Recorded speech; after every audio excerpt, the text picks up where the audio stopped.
नमस्ते।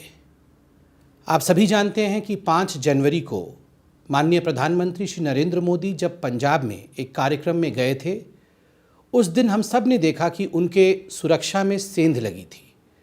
उनकी सुरक्षा के साथ खिलवाड़ हुआ था और उस सुरक्षा के खिलवाड़ के लिए कोई जिम्मेदार था तो वो पंजाब की सरकार थी। आप सभी जानते हैं क्योंकि मीडिया के माध्यम से भी हमने देखा कि प्रधानमंत्री जब पंजाब में एक कार्यक्रम के लिए गए थे तो लगभग 20 मिनटों के लिए एक फ्लाईओवर के ऊपर उनका जो काफिला था वो रुका रहा। ये कोई साधारण विषय नहीं है। ये फ्लाईओवर पाकिस्तान के बॉर्डर से मात्र 10 किलोमीटर की दूरी पे था, अर्थात पाकिस्तान के आर्टिलरी फायरिंग रेंज में ये फ्लाईओवर मौजूद था। प्रधानमंत्री की गाड़ी मौजूद थी। ड्रोन्स के बारे में भी आपने सुना होगा कि ड्रोन्स आजकल बॉर्डर से भेजे जाते हैं, पाकिस्तान द्वारा भेजे जाते हैं। जम्मू कश्मीर में भी देखा है और ख़ास करके पंजाब में किस प्रकार से पाकिस्तान ड्रोन्स का इस्तेमाल कर रही है ये भी हमने देखा है। प्रधानमंत्री जी का काफिला, प्रधानमंत्री जी की गाड़ी पाकिस्तान से महज 10 किलोमीटर दूर ड्रोन के पकड़ में भी थी। कोई भी एक्सप्लोजिव लेडन ड्रोन अंदर आ सकता था। तीसरी बात है कि जहां प्रधानमंत्री जी की गाड़ी फ्लाईओवर पे रुकी हुई थी, आपने मीडिया के माध्यम से भी देखा होगा कि आसपास अनेकों घर थे, बहुत सारी बिल्डिंग्स थी, कई पेड़ थे और कई ऐसे स्थान थे जिन पर स्नाइपर अर्थात बंदूकधारी व्यक्ति आराम से अपने आप को छुपा सकता था। कहने का तात्पर्य है कि प्रधानमंत्री जी का जो वाहन था और खुद प्रधानमंत्री खतरे के घेरे में थे, खतरे के निकट थे।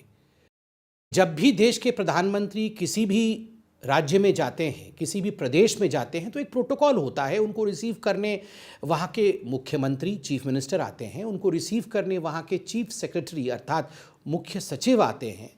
उनको रिसीव करने के लिए उस राज्य के, उस प्रदेश के DGP, director general of police आते हैं। मगर 5 जनवरी को जब प्रधानमंत्री श्री नरेंद्र मोदी पंजाब पहुँचे, तीनों नदारद थे। आश्चर्य की बात है, ये कोइंसिडेंस हो सकता है क्या कि एक ही साथ तीनों मुख्य लोग, प्रशासन के तीनों पिलर्स एक साथ मौजूद नहीं होना? Is it just a coincidence और अ कॉन्स्पिरेसी? ये आप सोच के देखिएगा। प्रधानमंत्री का जो काफिला है, उस काफिले में चीफ सेक्रेटरी, मुख्य सचिव और DGP, director general of police, दोनों के लिए ईयर मार्क्ड गाड़ियां मौजूद थी। अर्थात जिन गाड़ियों में इन महानुभावों को बैठना था वो गाड़ियां मौजूद थी, किंतु आपको जान के आश्चर्य होगा वो गाड़ियां खाली थी।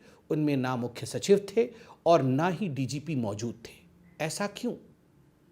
मुख्यमंत्री चन्नी साहब ने बाद में कहा कि वो किसी कोविड पेशेंट के संपर्क में आए थे, उनके किसी मित्र को कोविड हो गया था और इस कारण से उन्होंने उचित समझा कि वो चूंकि एक्सपोज हो चुके हैं, वो बाहर ना आएं और प्रधानमंत्री या उनके काफिले को एक्सपोज ना करें। ये तो समझ में आता है, किंतु शाम होते होते चन्नी साहब प्रेस कॉन्फ्रेंस को एड्रेस कर रहे थे, हजारों के भीड़ में मौजूद थे। कहीं ना कहीं ये बात हजम नहीं होती है। और तो और चन्नी साहब रिसीव करने नहीं आए, किंतु चन्नी साहब फोन पे तो उपलब्ध हो सकते थे।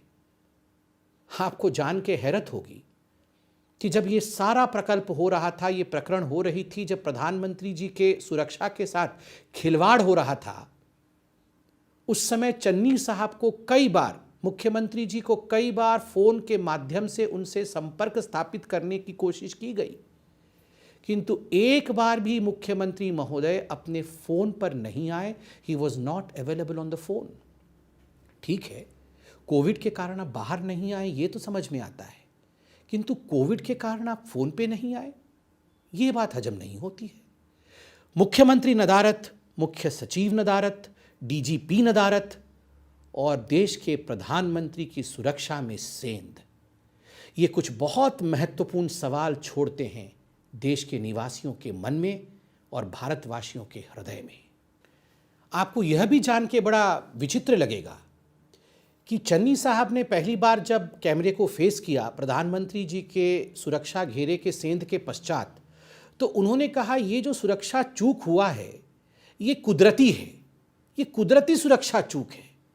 वैसे मुझे तो समझ में नहीं आ रहा है कुदरती सुरक्षा चूक क्या होता है, मगर आप सबने ध्यान से सुना होगा कि उन्होंने उस समय ये कन्फेस किया, चन्नी साहब ने माना कि सुरक्षा घेरे में कहीं ना कहीं चूक हुई है और उसका कारण कुदरती है, नेचुरल है।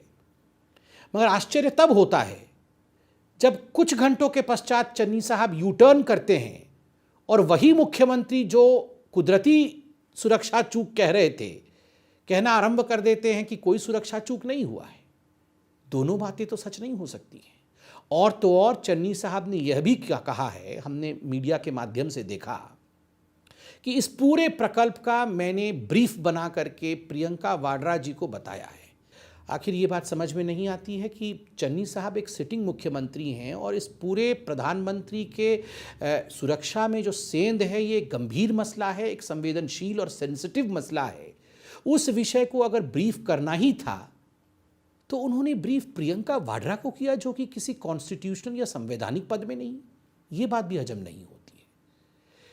आखिरकार एक सवाल उठता है कि जो प्रदर्शनकारी थे, जिन्होंने 20 मिनटों तक, क्योंकि 20 मिनटों के पश्चात प्रधानमंत्री जी का काफिला वापस आता है, जिन्होंने 20 मिनटों तक प्रधानमंत्री जी के काफिले को फ्लाईओवर के ऊपर रोक के रखा, आखिरकार इन प्रदर्शनकारियों को कैसे मालूम पड़ा कि प्रधानमंत्री इस रूट में आने वाले हैं?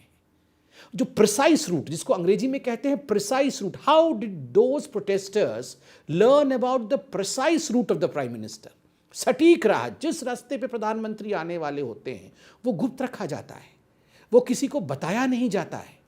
It is not disclosed. किंतु दुखद विषय है, आश्चर्यजनक विषय है, चिंताजनक विषय है।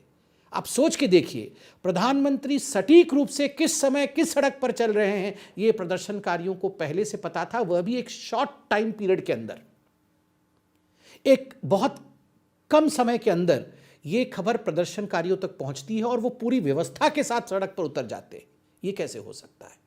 जबकि इस विषय में केवल डीजीपी को पता था, क्योंकि एसपीजी के डायरेक्टर और डीजीपी के बीच सघन चर्चा हुई थी फोन के माध्यम से, और ये निर्णय लिया गया था कि सड़क रूट से अब प्रधानमंत्री को जाना पड़ेगा, क्योंकि वेदर अच्छी नहीं है, मौसम ठीक नहीं है, तो सड़क के रूट से प्रधानमंत्री जाएंगे। यह विषय और किस सड़क के रूट से जाएंगे ये केवल डीजीपी को पता था।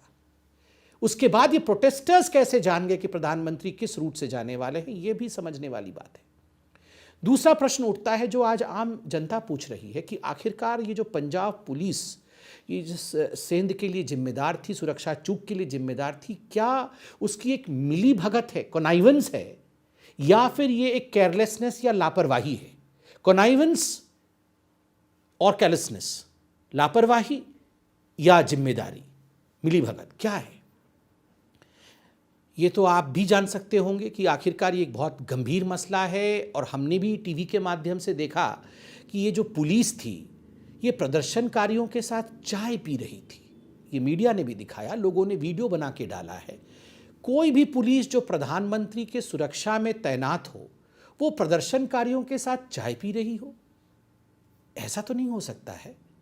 प्रदर्शनकारियों के साथ बैठकर हंसी ठहाके लगाना, चाय पीना, ये विषय कुछ हजम नहीं हुआ। दूसरा है कि पुलिस के एटीट्यूड को आप अगर फ्लाईओवर के ऊपर ध्यान से देखेंगे, कुछ तस्वीरें हैं, कुछ वीडियो हैं, आप पुलिस के एटीट्यूड को देखिए और आप एसपीजी के एटीट्यूड को देखिए, बॉडी लैंग्वेज को देखिए।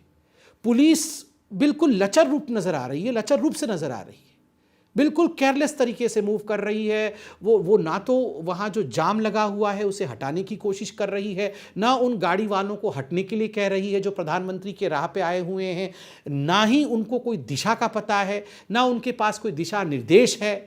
और ऐसा लगता है जैसे वो कुछ करना नहीं चाहते हैं, अकर्मण्य बन के वो खड़े नजर आते हैं। और एसपीजी को देखिए, तैनात है, चुस्त है, दुरुस्त है। प्रधानमंत्री जी को चारों तरफ से वो घेर करके खड़ी है, क्योंकि प्रधानमंत्री जी के बॉडी प्रोटेक्शन के लिए और क्लोज प्रॉक्सिमिटी के प्रोटेक्शन के लिए अगर कोई जिम्मेदार है तो वो एसपीजी है। इसलिए एसपीजी के बॉडी लैंग्वेज और पुलिस के बॉडी लैंग्वेज में ये जो आकाश पाताल का फर्क है, यह भी दिखता है। इसलिए ये सवाल उठता है कि आखिर ऐसे कैसे हो सकता है कि पुलिस बिल्कुल लचर हो, प्रदर्शनकारियों के साथ चाय पी रही हो, पहले से प्रदर्शनकारी वहां पहुंचे हुए हैं। तो सवाल कि मिलीभगत है पंजाब पुलिस और प्रशासन की, या ये पंजाब पुलिस और प्रशासन की लापरवाही है, इस सवाल का जवाब भी आज जनता ढूंढ रही है। चन्नी साहब का बार बार कहना, पहले तो वो कह रहे थे कि लैप्स हुआ है सिक्योरिटी में, उसके बाद जो यू टर्न हुआ कि किसी प्रकार से सिक्योरिटी लैप्स नहीं हुआ है, एक बात तो समझ में नहीं आता है।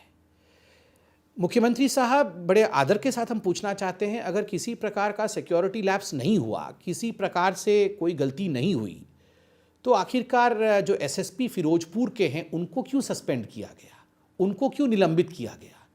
एक प्रश्न सबके मन में उठ रहा है और ये हमें बहुत दुखी करता है, अंदर से कचोटता है।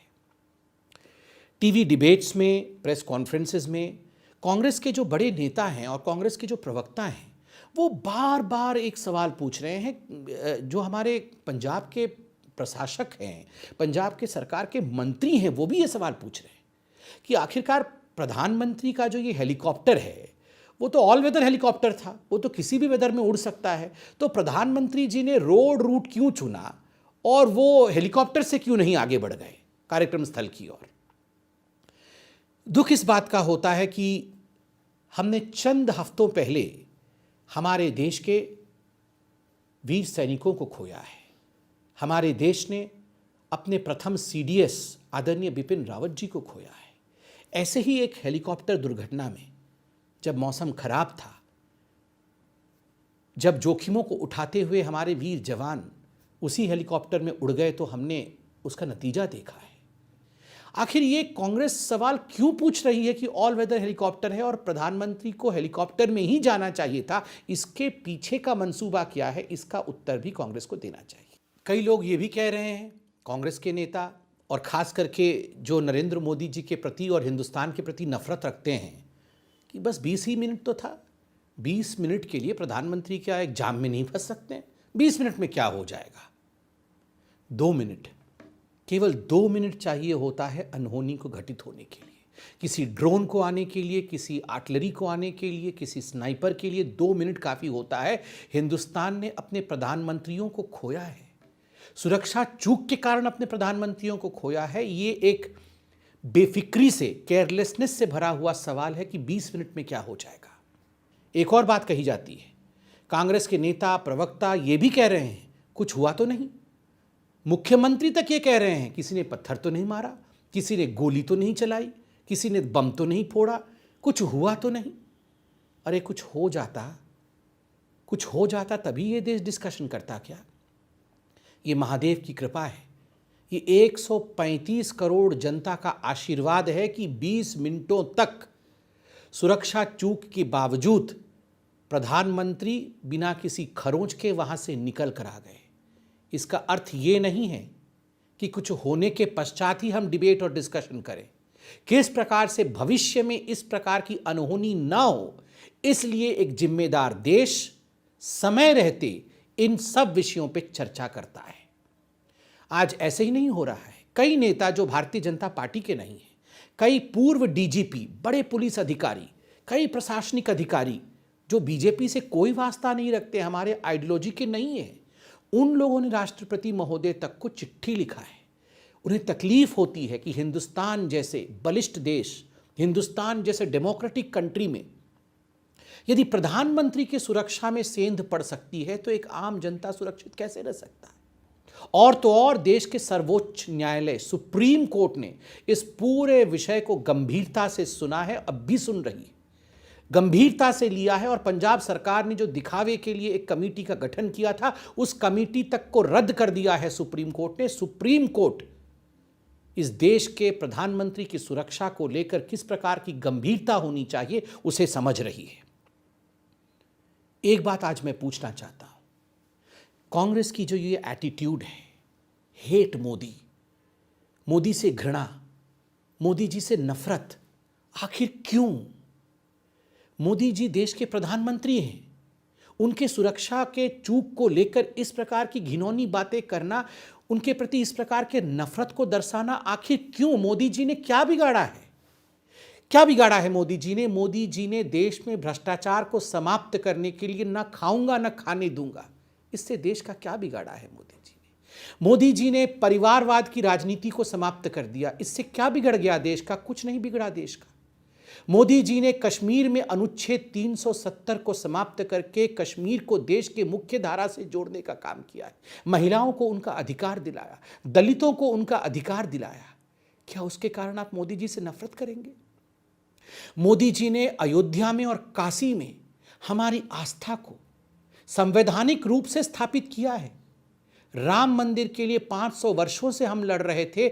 आज संवैधानिक रूप से कोर्ट के माध्यम से न्यायपूर्ण तरीके से भव्य राम मंदिर का निर्माण हो रहा है। इस कारण आप मोदी जी से नफरत करेंगे और उनके सुरक्षा में चूक करेंगे। मोदी जी से आप इसलिए नफरत करेंगे क्योंकि मोदी जी गरीबों के लिए काम कर रहे हैं। कुछ 5-6 ऐसे महत्वपूर्ण मिथ्स, जिसको अंग्रेजी में मिथ्स कहते हैं, जो झूठ और अपवाद फैलाने की कोशिश हो रही है इस पूरे प्रकरण को लेकर, उन्हें भी तोड़ना आवश्यक है। मैं उन मिथ्स के बारे में भी बात करूंगा और उन अपवादों को भी अभी ध्वस्त करूंगा। अपवाद नंबर 1, मिथ नंबर 1। जो मिथ नंबर 1 है वो है पंजाब सरकार और पुलिस को रोड रूट के विषय में पहले से सूचना नहीं थी। उनको प्रधानमंत्री रोड रूट से जाएंगे ये पता नहीं था और इस कारण से ये चूक हुई। गलत, बिल्कुल गलत है।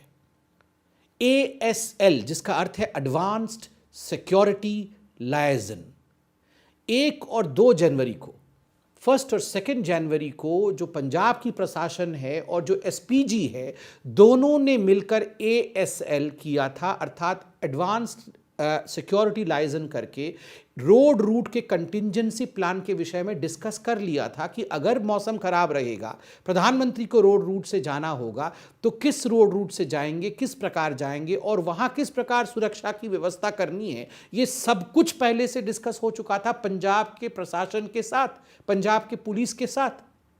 और तो और इस पूरे ASL को लेकर 4 जनवरी को, अर्थात प्रधानमंत्री जी के आने से ठीक 1 दिन पहले, रोड रिहर्सल तक हो चुका था। अर्थात भटिंडा से लेकर फिरोजपुर तक का सफर, जो जिस रोड रूट में प्रधानमंत्री जा रहे थे, उसका पूरा रिहर्सल पंजाब पुलिस ने किया था। SPG भी मौजूद थी। रिहर्सल होने के बावजूद ये कहना कि हमारे लिए तो ये आश्चर्य का विषय था, रोड रूट के विषय में पता ही नहीं था, इस कारण ये चूक हुआ, कहीं ना कहीं झूठ बोला जा रहा है। नंबर 2, जो मिथ नंबर 2 है वो है कि सडन चेंज इन प्लान, कि अचानक प्रधानमंत्री जी ने अपने रूट को बदल दिया और इस कारण से अफरा तफरी मच गई और इस कारण से ये चूक हुआ है। गलत बात है। जब प्रधानमंत्री पंजाब पहुंचे, खराब मौसम के कारण जब हेलीकॉप्टर टेक ऑफ नहीं कर पाई और ये निर्धारित किया गया, ये निश्चित किया गया कि प्रधानमंत्री अब रोड रूट से जाएंगे, यह पूरा विषय DGP, राज्य के डायरेक्टर जनरल ऑफ पुलिस के साथ साझा किया गया, उनके साथ ये डिस्कस किया गया और जब DGP महोदय ने क्लियरेंस दिया, उसके पश्चात ही प्रधानमंत्री उस रूट पे आगे बढ़ते हैं। तो ये कहना कि अचानक प्लान चेंज हुआ, ये गलत बात है। DGP को इसकी इंफॉर्मेशन थी, SPG और DGP ने बात किया था। और तो और जो भटिंडा के SSP हैं, जो पायलट गाड़ी चलती है, उसको लीड करने का काम SSP भटिंडा कर रहे थे। अर्थात ये गलत बात है कि ये सब कुछ सडन हुआ, क्योंकि राह दिखाने का काम पंजाब पुलिस ही खुद कर रही थी। तो ये कहना कि अचानक राह बदल गया, ये गलत बात है। तीसरा मिथ जो झूठ फैलाया जा रहा है कि जो पंजाब की पुलिस थी, जो पंजाब की प्रशासन थी, वो प्रधानमंत्री के ऊपर किस प्रकार के असुरक्षा के भाव थे, किस प्रकार के सिक्योरिटी थ्रेट्स थे, उससे वो अवगत नहीं थी। यह भी झूठी बात है, गलत बात है। क्योंकि जो इंटरनल कम्युनिकेशंस है पंजाब पुलिस की, अगर आप उन इंटरनल कम्युनिकेशंस को देखेंगे तो आप पाएंगे कि पंजाब पुलिस ने आपस में बातचीत की है कि प्रधानमंत्री के ऊपर खतरा हो सकता है, इसलिए ट्रैफिक डाइवर्शन प्लान वो भी पंजाब पुलिस ने तैयार किया था। पंजाब पुलिस ने यह भी बात किया है कि ऐसा भी संभव है कि कुछ जगहों पर अगर प्रधानमंत्री रोड से जाए तो प्रोटेस्टर्स भी आ सकते हैं। तो किस प्रकार से वैसे सिचुएशन को डील करना है, उस पर भी इंटरनल कम्युनिकेशन पे पंजाब पुलिस ने बात किया हुआ है। ये सब कुछ बातचीत उनकी इंटरनल डॉक्यूमेंटेशन दिखाती है, किंतु धरातल पे जब ये सारी बातों को होना था तब चूक हो जाती है, तब ये सब कुछ नहीं होता है। तो ये कहीं ना कहीं जो मिथ फैलाया जा रहा है, जो झूठ फैलाया जा रहा है कि प्रधानमंत्री के ऊपर किस प्रकार के खतरे थे, इससे पंजाब पुलिस अभिन्न थी, वो जानती नहीं थी, ये गलत है। वो जानती थी मगर उन्होंने कुछ किया नहीं।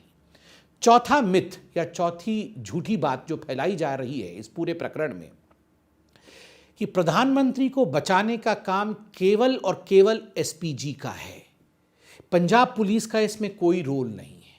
सरासर गलत। और यहाँ मैं तो कागज का भी सहारा लूंगा और पढ़ के भी सुनाऊंगा। आप सब ने सुना होगा, अभी मीडिया में भी चल रहा होगा, एसपीजी के ब्लू बुक के बारे में। एसपीजी की एक ब्लू बुक होती है और उस ब्लू बुक में नियम उद्धृत होते हैं, नियम लिखे जाते हैं।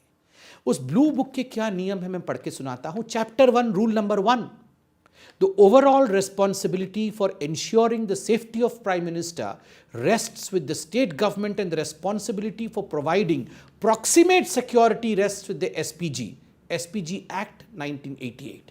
मतलब जो प्रधानमंत्री की सुरक्षा का जो ओवरऑल चार्ज है उसके लिए कोई जिम्मेदार है तो पंजाब पुलिस और पंजाब की सरकार, पंजाब का प्रशासन था। प्रॉक्सिमेट बॉडी सिक्योरिटी के लिए, एकदम पास की सिक्योरिटी के लिए एसपीजी जिम्मेदार थे और एसपीजी वो कर रही थी, वो हमने फोटो और वीडियो के माध्यम से देखा है। चैप्टर 1, रूल नंबर 2, स्टेट्स क्या बताती है वो? The state police shell make all protective arrangement for the security and safety of PM. PM के सिक्योरिटी और सेफ्टी के लिए कोई भी प्रावधान करने हैं तो वो स्टेट की पुलिस, राज्य की पुलिस करेगी, एसपीजी नहीं करेगी। ऑन चैप्टर 1, रूल नंबर 5, ये क्या बताती है? Implementation of this rules will be the responsibility of the DGP of the state. जो डायरेक्टर जनरल ऑफ पुलिस हैं उनकी ये जिम्मेदारी है कि ये जो रूल्स हैं उनको ग्राउंड पे लागू कराएं और अपनी पुलिस से लागू कराएं। ये जिम्मेदारी डीजीपी की है।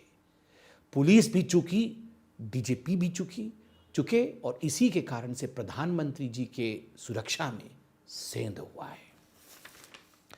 जो अंतिम मिथ है, द फिफ्थ मिथ, जो पांचवा झूठी बात यहां फैलाई गई है वो है कि पंजाब पुलिस ने अच्छा काम किया है और पंजाब पुलिस ने प्रधानमंत्री जी की सुरक्षा का पूरा ध्यान रखा है।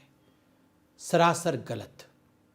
आपको जान के आश्चर्य होगा कि अगर, बाकी तो मैंने पूरा समझाया ही, केवल कंट्रोल रूम, पंजाब पुलिस का जो कंट्रोल रूम है वो कंट्रोल रूम ही केवल फोन करके जो पायलट गाड़ी थी उसको बता देती कि फलाने फ्लाईओवर के ऊपर प्रदर्शनकारी और जाम मौजूद है, प्रधानमंत्री जी के रूट को डाइवर्ट कर दिया जाए, यहाँ नहीं आने दिया जाए, तो प्रधानमंत्री जी की गाड़ी उस फ्लाईओवर के ऊपर 20 मिनटों तक नहीं फंसी होती और वो एक खतरनाक स्थल पर जाके नहीं पहुँचते जहाँ कुछ भी हो सकता था।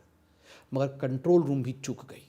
और तो और पुलिस जिस प्रकार की अकर्मण्यता में दिखी, इनएक्टिव पुलिस, चाय पीती, प्रदर्शनकारियों के साथ चाय पीती हुई पुलिस, बॉडी लैंग्वेज देखिए पुलिस की। पुलिस कहीं तैनात ही नजर नहीं आ रही थी प्रधानमंत्री के आसपास। जबकि आप सोचिए, आप और हम अगर पुलिस में होते और हमारे देश के प्रधानमंत्री कहीं अचानक इस प्रकार सड़क के बीचों बीच फंस गए होते तो स्वाभाविक प्रक्रिया होती है दौड़ करके घेर लेना चारों तरफ से, ताकि हमारे देश के प्रधान के ऊपर, प्रधान सेवक के ऊपर किसी प्रकार का कोई खतरा न मंडराए। मगर पुलिस का जो व्यवहार था वो हमने देखा। पुलिस लचर नजर आ रही थी, अकर्मण्य नजर आ रही थी। बंधुओं, में अंत में इतना ही कहना चाहूँगा, देश के प्रधानमंत्री किसी पार्टी के प्रधानमंत्री नहीं होते हैं। देश के प्रधानमंत्री राष्ट्र के प्रधानमंत्री होते हैं, हमारे देश के गौरव होते हैं। 135 करोड़ की जनता के प्रेम के कारण नरेंद्र मोदी जी को चुना गया है। अगर हम अपने देश के प्रधानमंत्री की सुरक्षा के प्रति, उनके वेलबींग के प्रति, कानून के प्रति, नियमों के प्रति अवगत नहीं रहेंगे, उनके सुरक्षा के साथ खिलवाड़ करेंगे, तो इस देश में एक आम जनता भी सुरक्षित नहीं है। कुछ विषय राजनीति से ऊपर होते हैं और कुछ विषय राष्ट्रनीति के होते हैं। धन्यवाद।